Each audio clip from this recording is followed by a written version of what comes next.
saying that nobody cares about what's happening to the Uyghurs is the equivalent of saying nobody cares what happened to Jews or nobody cares what happened to Negroes. And all three of those comments are despicable. Let's be honest, nobody cares about what's happening to the Uyghurs, okay? You bring it up because you really care, and I think that's nice that you care. The rest of us don't care. I'm just telling you a very hard... Wait, you're saying you personally don't care? I'm telling you a very hard, ugly truth, okay? Of all the things that I care about, yes, it is below my line. One day, he will be talking about them and they not being worthy of human rights. That same bazooka he fired at the Uyghurs, he'll one day turn it just a little bit, and these same people that are agreeing with him, they're going to be facing that bazooka.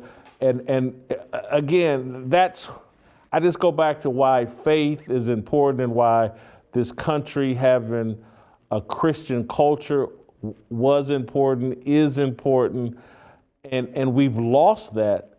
And to me, what's really frightening is that someone with that much wealth, that much influence, felt that comfortable sitting in America, expressing those values, we used to have a where people felt like that, but they would be too afraid to say that out loud. Him saying that out loud lets you know where he thinks the culture is, that it's now okay to feel this way and believe this way. That's what scares me. Well, and I think, you're 100% right. Actually, for me, when I heard it, saying that nobody cares about what's happening to the Uyghurs is the equivalent of saying nobody cares what happened to Jews or nobody cares what happened to Negroes. And all three of those comments are despicable. They're disgusting.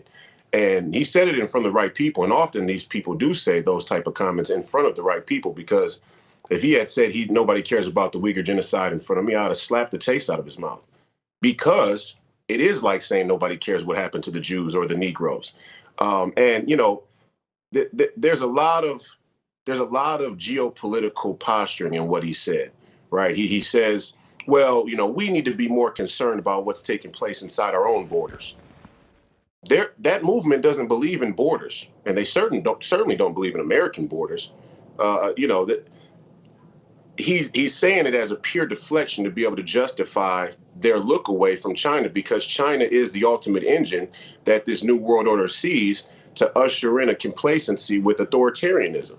And, people like LeBron James and many of these fake woke public figures or athletes really don't have a good sense of the geopolitical situation in the general sense, which is part of the reason why people have bent the knee to this pro-China wave in the first place.